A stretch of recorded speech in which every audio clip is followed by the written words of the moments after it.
আমাদের মুর্শিদাবাদে একটা ফল পাওয়া যায়, ওকে বলা হয় মহাকাল ফল। আপনারা বোঝেন?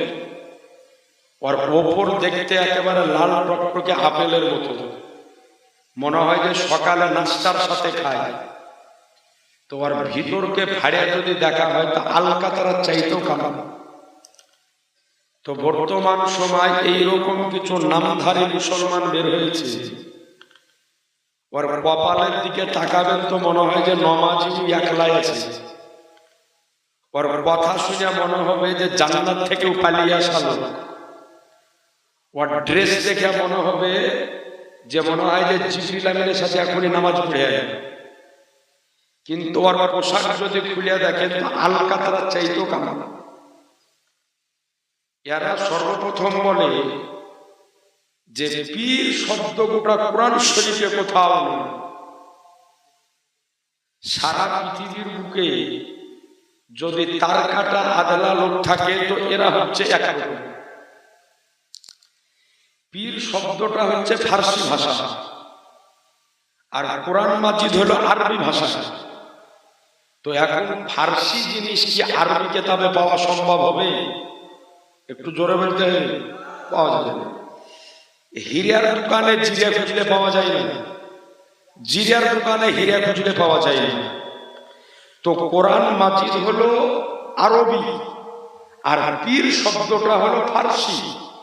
তো এখন ফার্সি জিনিস যদি আরবি কিতাবে খুঁজে তাহলে জানতে হবে পৃথিবীর 13% পাগলের মধ্যে 12% একা নাকি বলছেন? তো পীর শব্দ হলো ফার্সি, তাইলে দেখতে হবে যে এর আরবি কি। এর আরবি হলো ওলি, অর্থাৎ বন্ধু, আর এরই বহুবচন হলো আউলিয়া, অর্থাৎ আল্লাহ রাব্বুল আলামিন কোন একজন ওলিকে বা একজন বন্ধুকে নয়, বরং সারা পৃথিবীর যত আউলিয়ায়ে কেরাম আছে আল্লাহ সকলকে সম্বোধন করলেন, বলেন সুবহানাল্লাহ। তো আজি জানা মুহতারাম, তো আল্লাহ বললেন যে নিশ্চয় যারা আল্লাহ ওয়ালা হয়ে যায়, আল্লাহর ওলি হয়ে যায়, লা খাউফুন, তাদের কোনো ভয় নেই, ওয়ালা হুম ইয়াহজানুন, এবং তাদের কোনো চিন্তা নাই, বলেন সুবহানাল্লাহ। একটু জোরে বলেন না। অর্থাৎ আল্লাহ বললেন যে যারা আমার হয়ে যায় আমি আল্লাহ তাদের হয়ে যাই, যারা আমার নিকটে চলে আসে আমি আল্লাহ তাদের নিকটে চলে যাই। আর আমি আল্লাহ যখন তাদের নিকটে চলে যাই, তারা যখন আমার নিকটে হয়ে যায়, তো তারা যখন আমার নিকটে আমি তাদের নিকটে, তো তাদের ভয়ও থাকে না, তাদের চিন্তাও থাকে না, তাদের গামও থাকে না, তাদের পেরেশানিও থাকে না। এ আজি জানে মুহতারাম, তাহলে বলার উদ্দেশ্য হলো এটাই, যেমন আল্লাহ ওয়ালা জিনারা হয়ে যায়, আল্লাহর নিকটবর্তী হয়ে যায়, আল্লাহর কুরবাত হাসিল হয়ে যায়, আল্লাহর কাছে চলে যায়, আল্লাহর নিকটে চলে যায়, এই জন্য তিনাদের ভয় নাই। তো আল্লাহ পাক বোঝাতে চাইলেন আমার ওলি, আমার বন্ধুগণ যেমন আমার নিকটে তাদের যেমন ভয় নাই, তো আমার ওলিগণের নিকটে যারা হয়ে যায় তাদেরও ভয় এবং চিন্তা দূর হয়ে যায়। সুবহানাল্লাহ, তাকবীর, নারে রিসালাত, আবুল ফজল মাসি কালাম, আবুল ফজল মাসি কালাম, নারে তাকবীর। জানা মুহতারাম বিরাদারানে ইসলাম, এবার একটু আপনাকে বলি, দেখেন আপনাদের এটা হচ্ছে মালদা ডিস্ট্রিক্ট কালিয়াচক থানা। যদি এই মালদা ডিস্ট্রিক্ট কালিয়াচক থানার এই জালওয়া বাঁধালে কোন একটা যুবক ছেলের সাথে বর্তমান যে আপনাদের এমপি যিনি আছে এর সাথে যদি বন্ধুতালি হয়ে যায়, তো কালিয়াচক থানার পুলিশকে কিছু মনে করে না, নাকি বলছে ওরে এমপি তো আমার পকেটে ঢুকেবে নাকি বলছে, মানে উনি তখন একাই 100। কেন? একজন ক্ষমতাবান লোক, তার সাথে আমার বন্ধুত্ব। তো একজন ক্ষমতাবান লোক, একজন এমপি, একজন এমএলএ, একজন প্রধান, একজন মেম্বার, এর মেয়াদ থাকে কয় বছর? 5 বছর। তাও 2 বছর উল্টে দেওয়ার কোনো গ্যারান্টি নেই নাকি? তার জিন্দা প্রমাণ হলো শেখ হাসিনা। 3 বছরের মধ্যে ছেড়ে পালিয়ে এসেছে ভারতে। তো একজন এমএলএ, একজন এমপি, একজন মন্ত্রী, একজন প্রধান, একজন মেম্বার, এর আপনার মেয়াদ থাকে 5 বছর। তো এর সঙ্গে যদি বন্ধুত্ব হয়ে যায় তো এ কাউকে ভয় করে না। কিন্তু আপনাকে বলে রাখি, একজন আল্লাহওয়ালার মেয়াদ 5 বছর নয়, একজন আল্লাহওয়ালার মেয়াদ 10 বছর নয়, একজন আল্লাহওয়ালার মেয়াদ 15 বছর নয়, বরং একজন আল্লাহওয়ালার মেয়াদ যতদিন পর্যন্ত থাকে, দুনিয়া থেকে নিয়ে জান্নাত পর্যন্ত মেয়াদ। সুবহানাল্লাহ, সুবহানাল্লাহ। এই আল্লাহওয়ালাদের সংস্পর্শে আমাকে আপনাকে থাকতে হবে। এই আল্লাহওয়ালাদের নিকটে আমাকে আপনাকে থাকতে হবে। প্রথমে যেমন আওয়াজটা ছিল, প্রথমে ওরকম করে দেব। প্রথমে যেমন ছিল ওরকম করে দাও, হালকা ইকো দাও, একটু ভলিউমটা বাড়িয়ে দাও, আর আওয়াজটা ক্লিয়ার করে দাও। ঢং ঢং ঢং ঢং করছে, একটু ক্লিয়ার করো। তো সুবহানাল্লাহ। আল্লাহ বললেন যে যারা আমার ওলি, তাদের কোনো ভয় নাই, তাদের কোনো চিন্তাও নাই। সুতরাং এই ওলিদের নিকটে আমাকেও আপনাকে থাকতে হবে। এই ওলিদের সংস্পর্শে আমাকেও আপনাকে থাকতে হবে। আজ আপনার নিকটে আরজ করি যে আল্লাহর হাক্কানি ওলি কারা হয়। হাক্কানি ওলি পূর্বেও ছিল, আজও আছে, কিয়ামত পর্যন্ত থাকবে। তো যিনারা আল্লাহর হাক্কানি ওলি, তিনাদের সাথে আমাদের সম্পর্ক, তিনাদের সাথে আমাদের চলাফেরা, তিনাদের সঙ্গে আমাদের উঠা বসা, তিনাদের সঙ্গে আমাদের আজকে সংস্পর্শ। কিন্তু যারা আজকে আল্লাহর ওলির নাম নিয়ে ভণ্ডামিতে লিপ্ত, আল্লাহর ওলির নাম নিয়ে আজকে উল্টা পাল্টা কাজে লিপ্ত, এদের সঙ্গে সুন্নিয়াতের কোনো সম্পর্ক নাই, কোনো সম্পর্ক নাই। একমাত্র যারা হাক্কানি আল্লাহওয়ালা, তাদের সঙ্গে আমরা ছিলাম, আছি এবং ইনশাআল্লাহ থাকবো। তো এইবার আল্লাহ নিজেই বলছেন যে ওলি কারা হয়। ওলি কোন শ্রেণীর ব্যক্তি, এর পরিচয় আল্লাহ নিজে দিয়েছেন। আল্লাহ বলেন আল্লাযীনা আমানু ওয়া কানু ইয়াত্তাকুন, অর্থাৎ ওই সমস্ত ব্যক্তি যারা ঈমান এনেছে এবং তাকওয়া অবলম্বন করেছে, এরাই হলো আল্লাহর হাক্কানি ওলি। সুবহানাল্লাহ। একটু জোরে বলবেন না সুবহানাল্লাহ। সুতরাং আপনাদের নিকটে আরজ করি, এই ওলিদের সঙ্গে আমাকে আপনাকে আজকে সম্পর্ক তৈরি করতে হবে যে তিনারা যেন হাক্কানি ওলি হয়। একজন আল্লাহওয়ালার ভিতরে তাকওয়া থাকা, এটা হলো বাঞ্ছনীয়। একজন আল্লাহওয়ালার ভিতরে তাকওয়া অবলম্বন করা, এটাই হচ্ছে সত্য। যেই ওলির ভিতরে তাকওয়া নাই, যেই পীরের ভিতরে তাকওয়া নাই, সে কোনদিন পীর হতে পারে না, সে কোনদিন ওলি হতে পারে না। আজ আপনার নিকটে আরজ করি, এ জালালাবাদবাসী, আজ ভালো করে শুনে রাখুন। আজ আপনাদের নিকট উপস্থিত হয়েছেন আলে নবী, আওলাদে নবী, সাইয়্যিদ আবুল ফাজাইল ফাসিহি মাত্তাজিল্লাহুল আলী ওয়ান নুরানি। আজ তিনাদের বংশের আপনি হিস্ট্রি যদি আলগা করে দেখেন, তিনাদের বংশের, আজকে তিনাদের বংশের যিনারা বড় বড় বুজুর্গানে দিন দুনিয়ার বুক থেকে চলে গিয়েছেন, তিনাদের জীবনী যদি আলগা করে দেখেন, চোখ কপালে উঠে যাবে। আজকে ইমামুল হারামাইন শাইখুল মাশায়েখ হযরত সাইয়্যিদ আবুল সাইয়্যিদ ফাসিহি রাহমাতুল্লাহ আলাইহি কত বড় একজন, আজকে কত বড় একজন আল্লাহওয়ালা ব্যক্তি ছিলেন, যিনি জীবনে মাত্র 19 বছর বয়সে ইলমে দ্বীন হাসিল করার উদ্দেশ্যে বাড়ি থেকে বের হয়েছিলেন। তিনার সম্পর্কে কিতাবে লেখা হয়েছে যে আজকে হাদিস ও কোরআনের শিক্ষা করার এতটা তিনার আজকে মনের মধ্যে এতটা শখ ছিল যে তিনি প্রতিদিন দুই নয় কমবেশ 2 থেকে 4 পথ পায়ে হেঁটে তিনি সুবহানাল্লাহ, সুবহানাল্লাহ। জোরে হবে না সুবহানাল্লাহ, সুবহানাল্লাহ, সুবহানাল্লাহ। কত বড় তীক্ষ্ণ ব্রেনের ব্যক্তি ছিলেন। আল্লাহ তিনার ব্রেনকে কিরকম তীক্ষ্ণ বানিয়েছিলেন দেখেন। আপনাদের নিকটে আরজ করি, ওলি হয় দুই রকম। এক শ্রেণীর ওলি হয় দুনিয়ার বুকে আসার পরে রিয়াদাত, ইবাদত, বান্দেগীর মাধ্যম দিয়ে বেলায়েত হাসিল করেন। আর এক শ্রেণীর ওলি হয় তিনাদেরকে আল্লাহ পাক মায়ের পেট থেকে ওলি বানিয়ে পৃথিবীতে পাঠান। একটু জোরে বলেন না। তিনাদেরকে বলা হয় মাদার জাত বলি। তো সৈয়দ মোহাম্মদ ফাসি রহমাতুল্লাহ আলাইহি দুনিয়ার বুকে এসে ইবাদত রিয়াদাতের মাধ্যম দিয়ে বেলায়াত হাসিল করেননি, বরং মহান রব্বুল আলামিন তিনাকে মায়ের পেট থেকে ওলি করে সুবহানাল্লাহ সুবহানাল্লাহ বলবেন না, অর্থাৎ মাদার জাত বলি ছিলেন।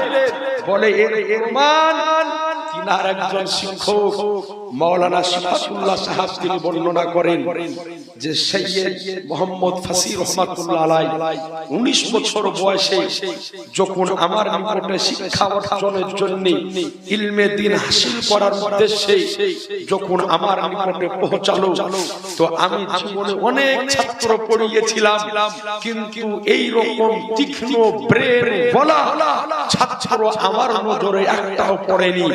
বলে উপর ক্লাসের ছেলেরা যখন পড়তো সে নিচে থেকে পড়ে উপরের ছেলেদের কিতাবকে তিনি নিজে বসে দাস দাসের বলেন সুবহানাল্লাহ সাহেব বর্ণনা করেন যে আমি একদিন আমি খুব চিন্তিত ছিলাম যে কিয়ামতের ময়দান যেদিন সংগঠিত হবে, নফসি নফসির আলাম যেদিন হবে, মানুষ মানুষকে দেখে যেই দিন পালাবে, এমন এক ভয়ঙ্কর দিন সংগঠিত হবে। ওই দিন সন্তান ছেলেকে দেখে পালাবে, ছেলে তার বাপকে দেখে পালাবে, বাপ তার মাকে দেখে পালাবে, আজকে বিবি স্বামীকে দেখে পালাবে, স্বামী বিবিকে দেখে পালাবে। এমন এক ভয়ঙ্কর দিন হবে। ওই দিন যখন আল্লাহ রাব্বুল আলামিন আমাকে দাঁড় করিয়ে বলবেন যে সিফাতুল্লাহ দুনিয়ার বুক থেকে আমার জন্য কোন নেক আমলটা নিয়ে এসেছো, তো আমি চিন্তায় চিন্তিত ছিলাম যে আল্লাহর সামনে কোন আমলটা পেশ করব, নামাজ পেশ করব নাকি রোজা পেশ করব, হজ পেশ করব নাকি যাকাত পেশ করব নাকি তাসবিহ পেশ করব। কিন্তু কসম খোদার যেই দিন আমি আজকে সৈয়দ মোহাম্মদ ফাসি রহমাতুল্লাহ আলাইহিকে আমার নিকটে আমি পেয়ে গিয়েছিলাম, ওই দিন রাত্রি বেলাতে আমার চিন্তা পুরো হয়েছিল। আমি চিন্তা করেছিলাম মহান রব্বুল আলামিন মাহশারের দিন আমাকে যখন জিজ্ঞাসা করবে তোমার নিকটে নেক আমল কি আছে আমার সামনে পেশ করো, ওই দিন আমি আল্লাহর সামনে সৈয়দ মোহাম্মদ ফাসিকে পেশ করব। নারে তাকবীর নারে রিসালাত আবুল ফজর ফাসি কা দামান আবুল ফজর ফাসি কা দামান নারে তাকবীর নারে রিসালাত। এ আজিজান মুহতারাম, সুতরাং আপনাদের নিকটে আরজ করব সেই খানদানের আল্লাহওয়ালাকে আমরা আমাদের নিকটে পেয়েছি। বলেন আপনার নিকটে আরজ করি যে এই পশ্চিমবঙ্গের 16 থেকে 17টা ডিস্ট্রিক্ট আমি ভ্রমণ করেছি। এক নয় দুই নয়, একাধিক পীরের দরবারে আমি গিয়েছি। এক নয় দুই নয়, একাধিক পীরের দরবারে আমি জলসা প্রোগ্রাম করেছি। আল্লাহর কসম করে আপনার নিকটে বলি, পাজরে বসে আছে এই জন্য নয়, অন্য স্থানেও আমি বলি যে আমার নজরে একাধিক পীর আমি দেখেছি। এই রকম পীর আমার নজরে আমি সচক্ষে দেখেছি। আপনার আসানসোলে একটা প্রোগ্রাম আমি গিয়েছিলাম গত বছর, আমার সঙ্গে একটা তালিম ছিল। তো ওই প্রোগ্রামে সব হচ্ছে উর্দু ভাষী বক্তা, আর আমি হচ্ছি একাই বাংলা ভাষী বক্তা। আর ওই প্রোগ্রামে আসবে 3টা পীর। তো 3টা পীর মানে বক্তার কুমার ভেবার নাই, আমাকে খেতে দিবে কি বসতে দিবে কি করবে কোন খেলা সব পীর লেবাতে আছে। তো আমার বস কি করবি, এত দূর থেকে যখন এসেছি প্রোগ্রাম করে যাব, তো আপনাকে কসম খোদার বলছি ওই দিন আমি এমন এক দৃশ্য আমার নজরে পড়েছে। ওই দিন আমি দেখেছি যে এরা হলো কেমন পীর যে আজ তাদের ঘরের মধ্যে মহিলাদের ঢুকে তাদের খিদমত করতেছে। বলেন নাউজুবিল্লাহ, একটু জোরে নাউজুবিল্লাহ বলবেন না। আমার সচক্ষে দর্শন, কিন্তু কসম খোদার পাজরে বসে আছে বলে তা নয়, আল্লাহর কসম আমি অনেক দরবার দেখেছি, অনেক পীর দেখেছি, কিন্তু তাকওয়া এবং পরহেজগারিতা এবং আখলাক এবং চরিত্রের দিক দিয়ে আমার নজরে যদি নাম্বার 1 কেউ থাকে তো আমাদের হুজুর কেবলা রয়েছে। সুবহানাল্লাহ সুবহানাল্লাহ বলবেন না, সুবহানাল্লাহ বলবেন না। সুবহানাল্লাহ নিকটে আরজ করি যে এই আল্লাহ ওয়ালাদের সাথে আমাদের সম্পর্ক, আল্লাহ পাক তিনাদের সাথে আমাদের সম্পর্ক আরো জানেন নিকটের করে দেয়। জোরে বলেন আমিন। আর একটু জোরে বলে দেন আমিন। আর একটা জিনিস আপনার নিকটে দাঁড়িয়ে দাঁড়িয়ে বলে যায় যে আমরা আজকে নারায়ে তাকবীর নারায়ে সালাতের পরে বলি মাসলাক আলা হযরত, বলি না বলি না বলি না বলি মাসলাক আলা হযরত, তারপর আপনারা বলেন জিন্দাবাদ। তো দুটো কথা আপনাকে এখানে বলে দিই। তো মাসলাক আলা হযরত জিন্দাবাদ যখন বলি, তো আমাদের মধ্যে কিছু মানুষ বলে যে মাসলাক আলা হযরত মানে হলো এটা নতুন একটা মাযহাব। জি না, মাসলাক আলা হযরত নতুন কোন মাযহাব, নতুন কোন মিল্লাত বা নতুন কোন আপনার দল নয়, বরং আহলে সুন্নাত ওয়াল জামাত যেটা মাসলাক আলা হযরত হলো। সুবহানাল্লাহ বলবেন না? তবে মাসলাকে আলা হযরত কেন বলি? কারণ হলো এটাই যে আজ বর্তমান সময় এক নয় দুই নয় একাধিক দল নিজেদেরকে আহলে সুন্নাতে ওয়াল জামাত বলে দাবি করা আরম্ভ করেছে। এর মধ্যে একটা দল আছে যারা নিজেদেরকে দেওবন্দ বলে, ওরাও নিজেদেরকে আহলে সুন্নাত ওয়াল জামাত বলে না, বলে না, এরাও বলে। এরপরে আরেকটা দল আছে তাবলীগ জামাত, তারাও নিজেদেরকে আহলে সুন্নাত ওয়াল জামাত বলে। এই রকম এক নয় দুই নয় একাধিক দল নিজেদেরকে আহলে সুন্নাতে ওয়াল জামাত বলে দাবি করে। একই দলের মধ্যে কোনটা আসল আহলে সুন্নাতে ওয়াল জামাত আর কোনটা নকল আহলে সুন্নাতে ওয়াল জামাত, এটা পেহচান করার জন্য, চিহ্নিত করার জন্য যে থার্মোমিটার ব্যবহার করা হয় তারই নাম হলো মাসলাকে আলা। আমরা মাসলাকে আলা হযরতের নারা লাগিয়ে থাকি। আজ পশ্চিমবঙ্গের বুকে আমরা সকলে দাপিয়ে বলে বেড়াই যেই জায়গাতে আলা হযরতের চর্চা হয় তারাই হলো আসল সুন্নি, যেই জায়গাতে আলা হযরতের কথা চলে ওটাই হলো আসল সুন্নি। কিন্তু কসম খোদার পশ্চিমবঙ্গ সহ একাধিক জায়গায় দেখেছি যে আজকে আলা হযরতের নাম নেই কিন্তু মশলা সমস্ত জায়গায় চালু নাই। কিন্তু আজকে উত্তর প্রদেশের কাশীপুরের দরবারে ফাসিহিয়াতে প্রত্যেকটা মশলা পুঙ্খানুপুঙ্খভাবে প্রত্যেকটা কর্ম মাসলাকে আলা হযরতের উপর। সুবহানাল্লাহ, সুবহানাল্লাহ। দেখেছি পুরুষ হয় ফাসিহির কিন্তু বক্তব্য হয় আলা হযরতের, পুরুষ হয় ফাসিহির মানকাবাত পড়া হয় আলা হযরতের, পুরুষ হয় ফাসিহির কালাম পড়া হয় আলা হযরতের, পুরুষ হয় ফাসিহির আজকে শের ও শায়রি পড়া হয় আলা হযরতের। অর্থাৎ এক কথায় গাজীপুরের দরবারে ফাসিহিয়া সম্পূর্ণ মাসলাকে আলা হযরতের উপরে পরিচালিত। সুবহানাল্লাহ, সুবহানাল্লাহ। মুসলমান তাহলে জানে যে মাসলাকে আলা হযরত এটা যদি সুন্নিয়াতের আসল থার্মোমিটার হয় আর সেই দরবারে যদি আলা হযরতের প্রত্যেকটা মশলার উপরে পুঙ্খানুপুঙ্খভাবে আমল করা হয় তাহলে জানতে হবে যে ওটা হচ্ছে অরিজিনাল সুন্নি দরবার। বলেন সুবহানাল্লাহ। কোটে আরজ করি আজি জানাব মুহতারাম বিরাদারানে ইসলাম, রাসূলে কায়নাত সাল্লাল্লাহু আলাইহি ওয়াসাল্লামের আল এবং আওলাদ ইনাদের প্রতি ইজ্জত সম্মান আমাকে আপনাকে করতে হবে। তো যেটা বলতেছিলাম তো আলা হযরত রাদিয়াল্লাহু তাআলা আনহুর নারা আমরা লাগাই এটাই বোঝানোর জন্য যে আসল সুন্নি আর নকল সুন্নির মধ্যে ইমতিয়াজ করার জন্য। আরে একজন আলে নবী আওলাদে নবী সাইয়্যিদ জাদা তিনার কি ইজ্জত, তিনার কি সম্মান, তিনার কি রুতবা, তিনার কি তাজকিরা, তিনার কি জিকির, তিনার কি মান, তিনার কি মর্যাদা, এটা তিনি শিক্ষা দিয়েছেন। যিনি হলেন আলা হযরত, তিনি শিক্ষা দিয়েছেন যে একজন আলে নবী আওলাদে নবীর সম্মান ইজ্জত কেমন করে করতে হয়। এ আজিজান মুহতারাম বিরাদারানে ইসলাম আপনার নিকটে আরজ করি এই পৃথিবীর বুকে আজকে যতজন আশিকে রাসূলের নাম আজকে কিতাবের পৃষ্ঠায় পৃষ্ঠায় লিপিবদ্ধ থাকবে তার মধ্যে অন্যতম একজনের নাম হলো ইমাম আহমদ রাজা খান। সুবহানাল্লাহ, সুবহানাল্লাহ। আপনাকে বলি কয়েক জায়গায় বলেছি আমাদের পার্শ্ববর্তী একটা দেশ তার নাম হলো বাংলাদেশ। এই বাংলাদেশে আপনার একজন মৌলবী জন্ম দেওবন্দ ঘরে, লেখাপড়া দেওবন্দ ঘরে, আজকে দীর্ঘদিন জলসা করে বেরিয়েছে দেওবন্দ ঘরে, সারা জীবন সুন্নিয়াতের খেলাফ বলে এসেছে, সারা জীবন ঈদে মিলাদুন নবীর খেলাফ বলেছে, ইলমে গায়বের খেলাফ বলেছে, হাজির নাজিরের খেলাফ বলেছে, নূরের খেলাফ নূরের খেলাফ বলেছে, একাধিক বিষয়ে সুন্নিদের সঙ্গে ইখতিলাফ মতানৈক্য করেছে। এই বাংলাদেশের মৌলবী নাম হলো তার মুফতি মিসবাহুর রহমান রফিকি। ইউটিউবে সার্চ যদি করেন আপনি দেখতে পাবেন। তো হঠাৎ এই মুফতি মিসবাহুর রহমান রফিকিকে দেখা গেল সুন্নিয়াতের ময়দানে, সুন্নিয়াতের স্টেজে।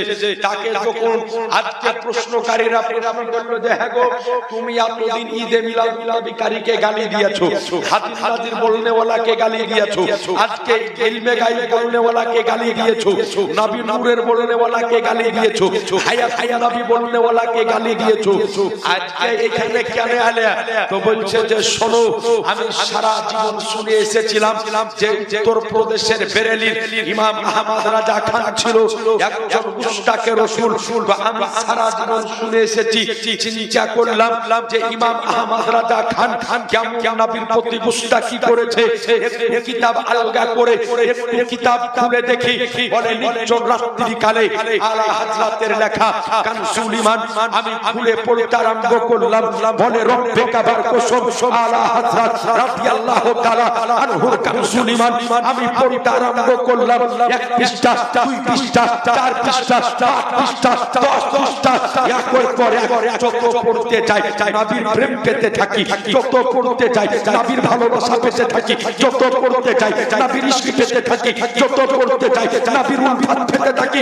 বলে কসম খোদা আলা হযরতের কানজুল ঈমান পড়ার পরে নবীর প্রতি এত প্রেম পেলাম, ভালোবাসা পেলাম, ইশক পেলাম, মুহাব্বত পেলাম যে শেষ পর্যন্ত আমি নিজে সুন্নি হতে বাধ্য হলাম। সুবহানাল্লাহ, তাকবীর, নারে রিসালাত, মাসলাকে আলা হযরত আবুল ফজল মসিহ কা দামান, নারে তাকবীর, নারে রিসালাত। এ আচার মুহতারাম, আপনার নিকটে আরজ করি, এ ছিলেন আমার আলা হযরত রাদিয়াল্লাহু তাআলা নিষ্প মুহাব্বত।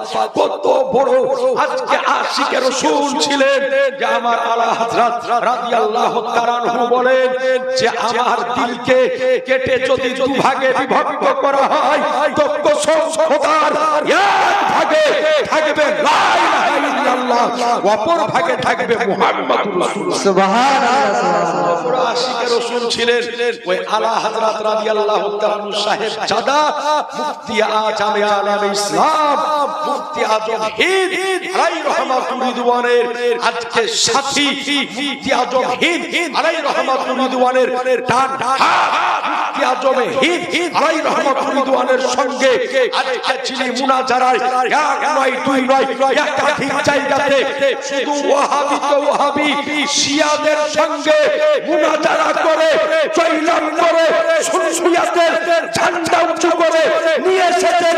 তিনি হলেন ফাসিহির চেরাগে উজ্জ্বল চেরাগ আরিফে বিল্লাহ হযরত সাইয়্যিদ আবুল বাবা ফাসিহি রাহমাতুল্লাহ। সুবহানাল্লাহ, সুবহানাল্লাহ, একটু বড় হবে না সুবহানাল্লাহ, জোরে সুবহানাল্লাহ। সাইয়্যিদ আবু বাবা ফাসিহি রাহমাতুল্লাহ আলাইহি কথা যদি বলতে আরম্ভ করে দিই, এত বড় আশিকে রাসূল ছিলেন, শের ও শায়রির মহাপণ্ডিত ছিলেন। বলেন সুবহানাল্লাহ।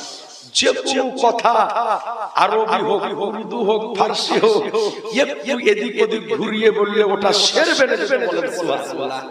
তো হুজুর আবুল বাবা ফাসিহি রাহমাতুল্লাহ আলাইহি আলা হযরতের উরুশের জিতে তিনি শের ও শায়রি শোনাতে আরম্ভ করলেন। স্টেজে দাঁড়িয়ে এক নয় দুই নয় শের শুনিয়ে যায়, মানুষ নিচ থেকে সুবহানাল্লাহ বাবা দিতেই থাকে, বলে শের শোনাতেই থাকে, কিন্তু মানুষের অন্তর ভরে না।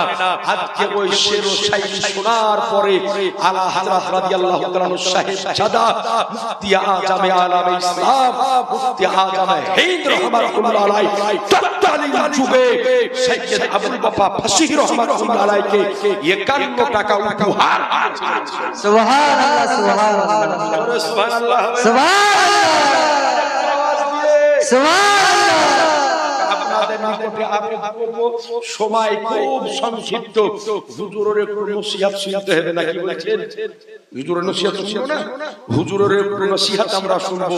তো তৎকালীন যুগে হুজুর মুফতি আজম আলাল ইসলাম মুফতি আজম হিন্দ আলাইহি রহমাতুর রিদওয়ান হুজুর সৈয়দ আবুল বাবা ফাসি রহমাতুল্লাহ আলাইহি 51 টাকা উপহার দিয়েছিলেন। তো সে নবী আমার কোন হাদিসে এই কথা বলেননি যে মুসলমানদের উঁচু কবর ভেঙে দাও।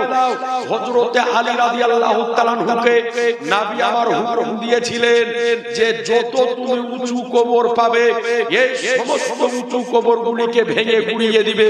কিন্তু আপনার নিকটে আরজ করি এই হাদিসে তো নবী আমার কোন হাদিসে বলেননি যে মুসলমানদের উঁচু কবরকে ভেঙে দাও।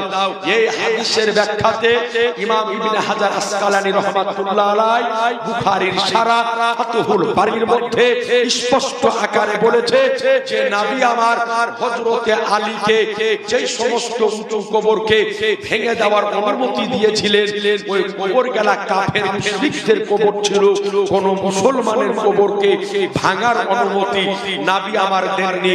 তার কারণ হলো একাধিক সহিহ হাদিসে বর্ণিত নবী আমার বলেছেন কবরের উপরে পা দেওয়া চলে না, কবরের উপরে হাঁটা চলে না, কবরের উপরে বসা চলে না, এতে কবরের অসম্মান হয়। তো নবী বলছেন যে কবরে হাঁটা চলে না, কবরে বসা চলে না, আবার নবী হুকুম দিয়েছে যে মুসলমানের কবর ভেঙে ফেলে দাও। ই কত বড় গাধার বেটা গাধা, হ্যাঁ বোধ বিদ্যা কোন জিনিস বলে কোন জিনিস নাই। তো অথচ এই হাদিসকে পেশ করে যে পীরের আল্লাহ ওয়ালাদের মাজারকে ভেঙে ফেলে দাও। এই দিয়ে বাংলাদেশের মেলায় মাজারকে ভেঙে ফেলে দিয়েছে, অনেক মাজারকে ভেঙে ফেলে দিয়েছে। অথচ নবী আমার কোন হাদিসে বলেননি যে আপনার মুসলমানদের কবরকে ভেঙে দাও। নবী আমার যে কবরগুলিকে ভাঙার অনুমতি দিয়েছিলেন প্রত্যেকটা কবর ছিল কাফের এবং মুশরিকদের কবর। আজ পর্যন্ত কোন ওয়াহাবি, লামুজাবি, দেওবন্দি, খারেজি, শিয়া, মুতাজিলা সারা পৃথিবীর কোন হাদিস থেকে এটা প্রমাণ করতে পারেনি যে নবী আমার কোন মুসলমানের কবরকে ভেঙে ফেলার অনুমতি দিয়েছিল।